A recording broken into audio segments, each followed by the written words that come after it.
Nyaka sani gimiyo tiesi ndalo 7 mondo mi ogol pachgi ewi ogirimiti ma ochwal kod Nat. Judith Omondi, Ramogi TV. Nakoro mogikowere gi mano koro wadonjo kaka nasingo chendo mar ng'egwengewa ma kawuono warango Mbita mayudore e kaunti ma Homa Bay. Sigande chalo nade?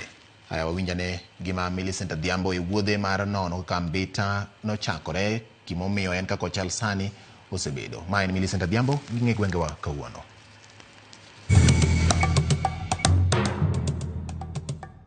Nyakwara Moge Juang machiegni kendo e telo machielo e chendo ni mar ng'egwengewa.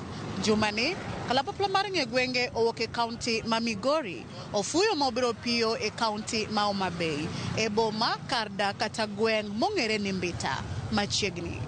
Ka isekalo kata iselimo kama iluongo ni Mbita, iparo ni ang'o madine mi chak gweng'ni ni Mbita. We wawinjane ni jodak kod johala malorani, to pachgi chalo nade kwetno kod nono mar nying gweng' boma kata chiro ma Mbita. Gimomiyo ka iluongo ni Mbita, kane wabedo piny chien kocha gi jodongo, wambe ni wapenjo machalo kamano. Nwayudo ka en mainland to ringo dhi mogik e sori momakore gi chula.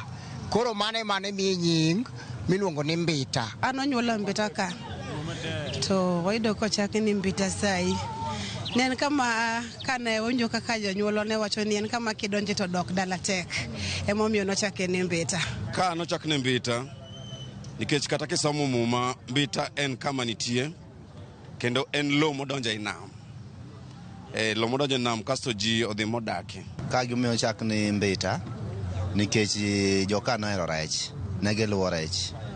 To rech ne giluwo tinyudo ka ne welo ne biro mang'eny moya kuonde mopogore ka biro Mbita gibiro luwo rech. Bang' winjo kaka jogweng' lieko kotengo kod nono mar nying gweng', boma kata chiro ma Mbita. Adieri motengo kod kuku mar wach to ni kanye.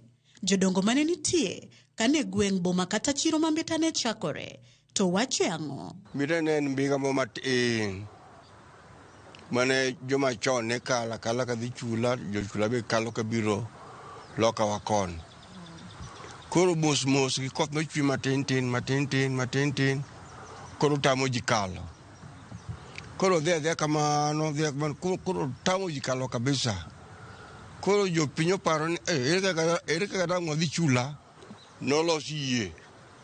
To yiedhi ni gin yiedhi 2, yie Abong'o Nyalusa gi yie jachula miluongo no Ogot Wuono Misa. Emene konyo ji kanyo. Ai masira mono timore. Sinema mone ne chula ma ji notho e nam. Koro sirikal noparo ni mondo gikel gimoluongo ni dingi.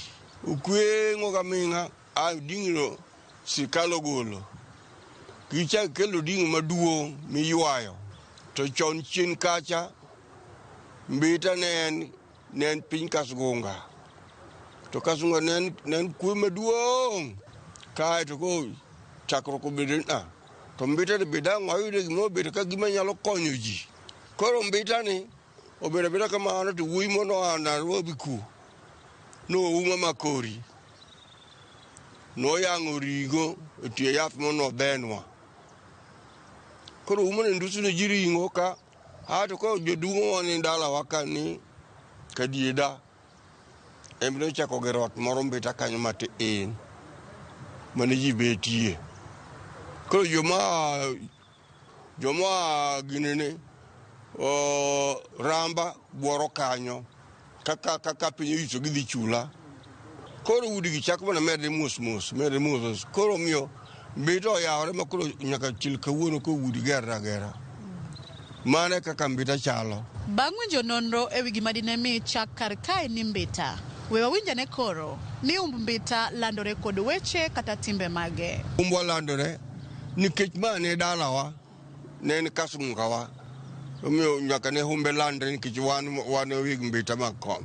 Wan weg Mbita. Wan kaka jo Mbita ong'ewa kaka jo lupo. Kit lupo te. En mana Mbita kaeri. Idwaro lupo mar mbuta, idwaro mena, idwaro ngege, kit lupo duto. Mbita nong'ere ka luwore gi nen dho nam ma rech gi omena ne ntiere maber chon. ne yudore momiyo ne ji mabro kawacho ni an adhi Mbita to rech ne manomiyo landore kata omena ne manomiyo landore mang'eny sana. Ne nitiere kaka ne ji ok nyal kalo kadhi loka kocha, omiyo nobedo town matich ne tek ahinya kanochakore, to nikech wuodwa man wageno mane Nyasaye noseomo Tom Mbuya noketo weche malong'o ma Mbita tinde en town, ndaro oriw koni gi kocha, kendo koro ji nyalo kalo gi geche gi gik maringo kata joma wuotho. To bende Mbita ong'e kaka kuond ma tourist ohero bire, kech kata kane wadongo wazunge nohero ka kabisa, kane gikalo gi nyaka Mfangano gineno alwora mar nam ka yamo futogi maber. Wan kaka jo-Mbita ong'ewa gi kitwa gi tembewa nikech wan jomolony, nikech wan joma nohero watiyo tich matek gi pesa, wahero pesa dholuolo. Bang' winjo gigo ma Mbita landorego, wawinjo anena ni to gin dongruoge mage ma Mbita osenyuolo e ngima jodak makae.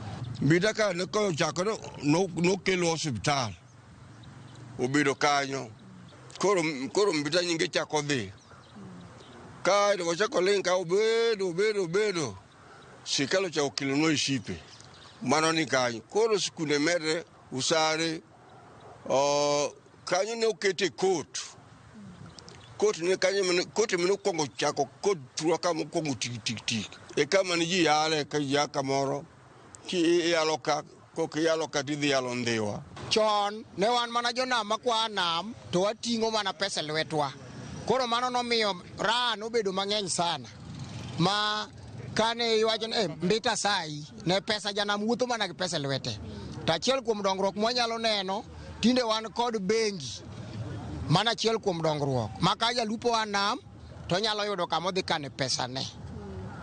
Mar ariyo waneno ka bende chako kelnwa kuonde ma fisheries, ma kuonde mwanyalo tere wechewa mag rech, ka wan kod rech mwago nam, rech ok tow, wayudo kuonde mwanyalo kane rewago kapod wamanyo market. To ne gimoke koriyo nikech chuodho ndara ne rach, to sane wan gi ndara maber kowuok Mbita nyaka Homa Bay nyaka pinje ma mbele go. Sani koswe nitie nyalo miyo kata geche mamoko koro nikech lam be ne onge, to sani lam nitiere nyaka Rusinga iye kocha. Chon ne waonge gi gik maringe nam kaka ferry, water bus, ne waonge causeway, otende madongo ne waonge go.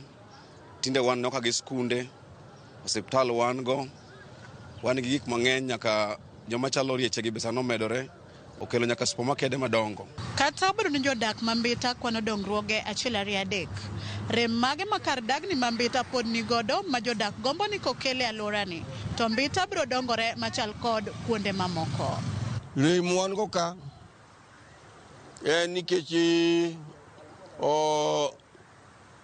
sikunde ka Mbita chiro wan go kani waneno kodi. Gima thiro dongruokwa ma Mbita en kang'iyo taneno ka sitima lal saidi, koro yudo kata ka itiyo gi kula matiyo gi fridge matiyo gi stima mondo ikane kata mana rei moro kata otende gik machalo kamago, yudo ka sitima inyo biashara ma Mbita, kech en sitima makolalo kinyi to lalo kinyi kudhiambo. Wagombo kata ni mondo okelnwa kata project moro mar loans moko manyalo miyo johala tingre malo mondo dongruok obede e chiro kama wantiere, nikech dongruok waonge gi joma miyowa loans, waonge gi pesa malong'o mwanyalo loko godo. Mbita wadwaro kendo waseketo weche maber ni mondo Mbita obed gi university, nikech rech sani dok chien. E weche mag lupo jo Coast Guard hinyowa sana.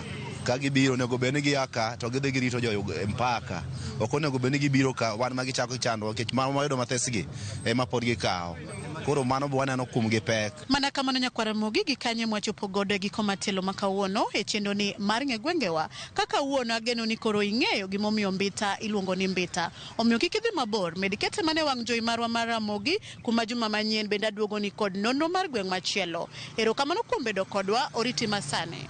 Nyinga Millicent Adhiambo, kata kihero inyaluonga ni Nyaboma.